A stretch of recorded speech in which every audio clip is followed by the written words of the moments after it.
Scary story time! Woo! Let's get it. Yes, today we're gonna be listening to a scary story. If you enjoy these videos and want me to do more like this, then go ahead and give it a like. And go ahead, get your snacks, sit back, relax, and let's light this candle. But I gotta actually light. Okay, it's lit. Let's get it. It wasn't a little girl. I was camping with my husband and his family at a small remote lake in New Mexico. There were about 10 people in our group and another group of 6 people in the next campsite. It was nighttime and both groups were doing typical activities, making s'mores, having a few drinks, and telling stories, when we all heard what sounded like a little girl yelling out for help. Neither group had children with them, but we were all positive we were hearing a little girl and decided to search the area we heard the noises from together. There was a field behind our campsites, and we all saw a very tall, pure white figure standing maybe 100 feet White from figure, us, that's racist. making the noises. We all agreed this thing looked maybe 6 feet tall, skinny, and white as can be. We made our way closer to investigate, but whatever it was that we saw started backing off as we got closer, and it disappeared into the trees. All night, we continued to hear a little girl calling for help as we tried to sleep.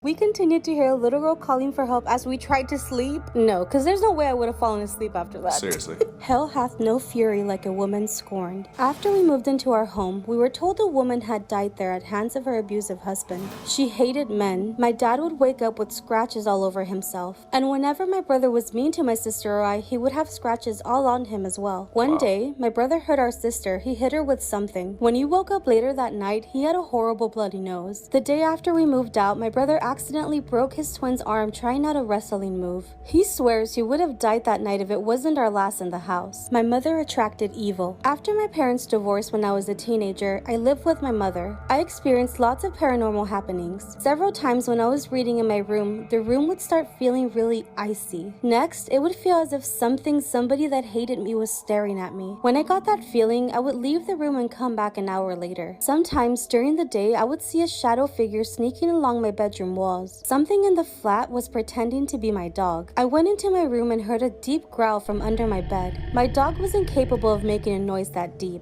It sounded like either a really big dog or a man doing his best dog impersonation. Other times, my dog would whimper and pace in the room next to mine but wouldn't come when called, as if he was afraid of something in the hallway. When I moved in with my father, the paranormal activity stopped. The poor dog. Evicted by a ghost. Shortly after college, I got married. We immediately moved into a basement apartment because that's all that was available within our budget. This place had a poltergeist, and my wife was terrified.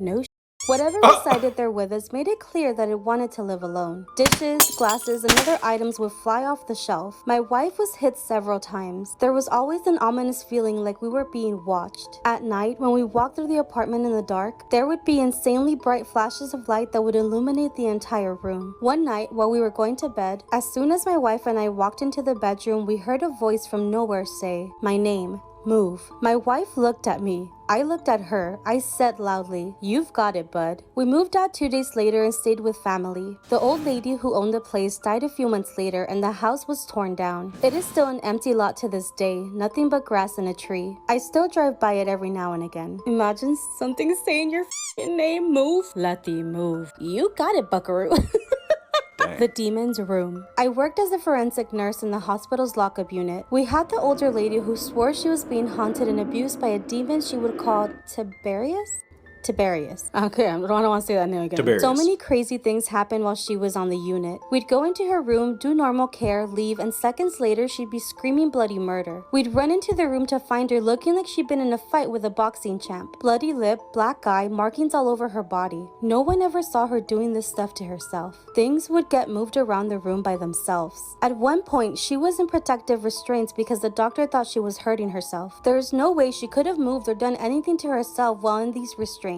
But new marks would always appear, or her tray cart would be across the room. The room was secure, so there was no way someone else was doing this. When we asked her questions, she'd just say, "It was Tiberius." After she was discharged, we always had trouble with that room. If there was going to be a rapid response or code, it happened in that room. One night, a guard reported lights blinking on and off. It was that room. That was creepy as The Little Hands. I've never lived in a haunted house, but my mother did as a teen. Other houses in her street had strange things going on too. A few homes away from her lived a family. One night, the daughter went to bed and had a bad headache. The next day, she was dead. She'd passed away from an aneurysm. After her funeral, the family went away to get their minds off the tragedy, and the father asked my uncle, my mom's brother, to check on their pets. My mom and dad, who were dating at the time, went with him. My mother had heard there was a grand piano and she wanted to play it. My dad was studying to be a veterinarian. After entering the house, my uncle and my father headed to the basement to see the animals, and my mother went to the piano on the ground floor. She was playing it when she felt something brush her ankles. She thought a cat must have left the basement and walked past her. She kept playing, and then she felt it again. She looked under the piano and saw nothing.